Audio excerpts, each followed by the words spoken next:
जामुन की छैया में कैसो भैया का तोरे घर और द्वार नहीं हरे।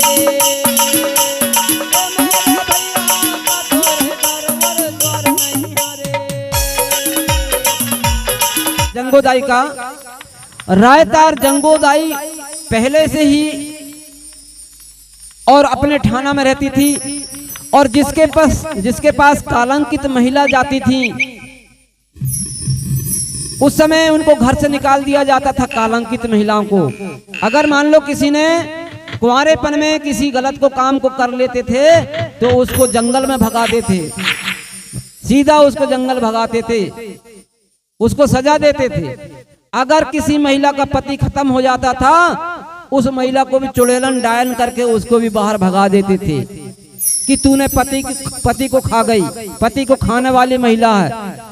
इस प्रकार से माइनर बच्चे मानते थे। अगर किसी के बच्चे के माता पिता खत्म होते थे तो माइनर बच्चा माना जाता था। वो उनके अपने माता पिता को तेरे रहते में मरना पड़ा तो तू भी कुकर्मी है, खोड़ील जिसको कहते हैं, तू खुड़ील है रे। इस प्रकार उस समय की व्यवस्था थी और उस व्यवस्था के अनुसार उसी समय एक घटना के कारण रायतार जंगोदाई को भी और आश्रम बना करके और वहां पर रहना पड़ा था जंगल में। उसी समय वहां पर कलिकंकालनी को भी पहुंचना पड़ा था। तो ये आगे है इसकी गाथा। तो क्या होता है सज्जनों, उस समय जो महिलाएं थी रायतार जंगों के साथ में रहती थी, उन महिलाओं का काम था कि गांव में जाना और हमारी मातृ शक्तियों को उचित ज्ञान देना, उनको शिक्षा दीक्षा देना, और कहीं कोई किसी प्रकार से उसकी दिक्कत होती थी तो उसको ले जाके उसके आश्रम में रखकर उसकी सेवा करना। ये रायतार जंगोदाई का काम था। उसी काम के कारण वो उसी जंगल से जा रही थी जहां पर बेटा कुपार जंगल में सोया हुआ था। जब जंगल में कुपार बेटा सोया हुआ था तो साथ की जो 2-4 महिलाएं थी उनने अचानक देखा कि यह किसका बालक होगा, अरे ये किसका लड़का होगा, ये कहां से इतने घने जंगल में आ गया और यहां आकर क्यों सोया है। तो कुछ बहनें कहने लगी, उनका विचार बना कि अरे बहन एक काम करते हैं, हम इसकी नींद को जगा देते हैं, नींद जग जाएगी तो बेचारा उठ जाएगा, और नहीं तो ऐसे सोए रहेगा तो हो सकता है इसकी आंखों को कोई जानवर फोड़ सकता है या कोई जानवर इसके साथ में धोखा कर देगा क्योंकि यह नींद में सोया है। ऐसा करके उन्होंने विचार बनाया कि हम इसकी नींद को जगा देंगे। तो दूसरी वाली कहने लगी, नहीं बहन एक काम करते हैं, हो सकता है वो थका हुआ होगा इसके कारण वो सोया है और हम उसको नींद से जगाएंगे तो बेचारे की नींद हराम हो जाएगी। ऐसा करके उन्होंने विचार किया। तो फिर तीसरी कहने लगी, सुन बहन एक काम करते हैं यार अपन। तो कहने लगे क्या काम करें, एक काम करते हैं, हम लोग सब मिलकर के एक जंगली गीत गाएंगे और हल्ला मचाएंगे, और जब जंगली गीत गाएंगे हल्ला मचेगा तो वो जग जाएगा, हमारा दोष भी नहीं लगेगा कि हमने उसको जगा दिए, वो स्वयं जग जाएगा। तो कहने लगी बहन तू बड़ी चतुर है यार, बड़ी चतुर है, तूने बहुत अच्छी बात विचारी। तो फिर उन्होंने क्या गीत गाया देखना, अब वो गीत गा रही हैं, जंगली गीत कैसे गाई उनने देखना, उस गीत को आप सुनेंगे। अब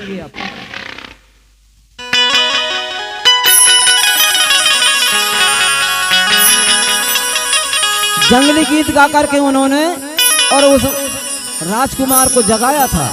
कैसे गाई, अरे जामुन की छैया में कैसो भैया का तोरे घर और द्वार नहीं हरे।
लाड़ी हो जाई।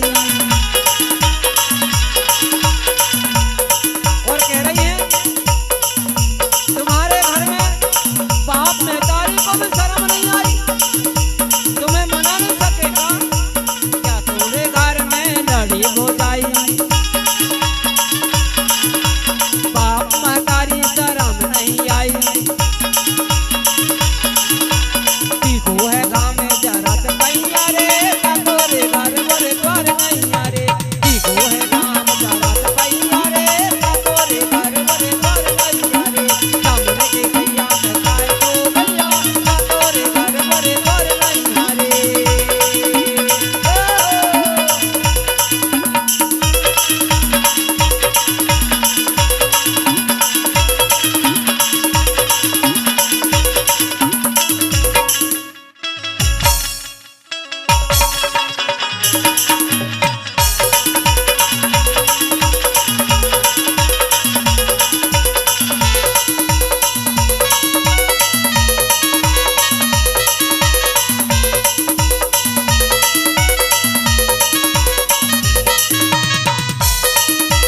और क्या कहती हैं, परिचय लेती हैं उससे और जगा रही गीत गागा करके।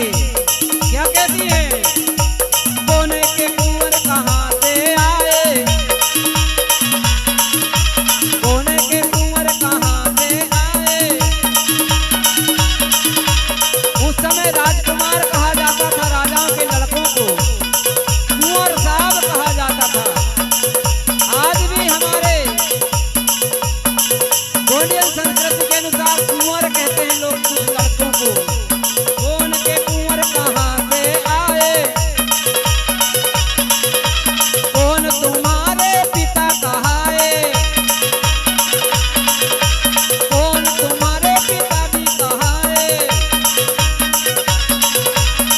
और कह रही है कनक फिकर भी उन्हें नहीं हरे, जमुने की सैया में गाए तो भैया।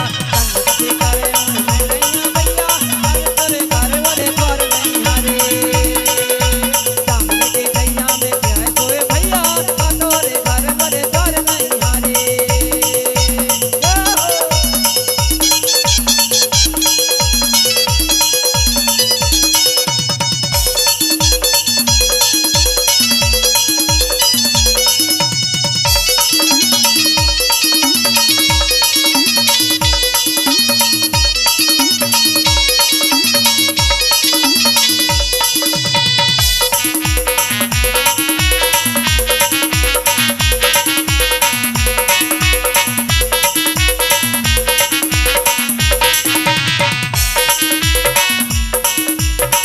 तोरे घर वाले द्वार नहीं हरे, तोरे घर वाले द्वार नहीं हरे।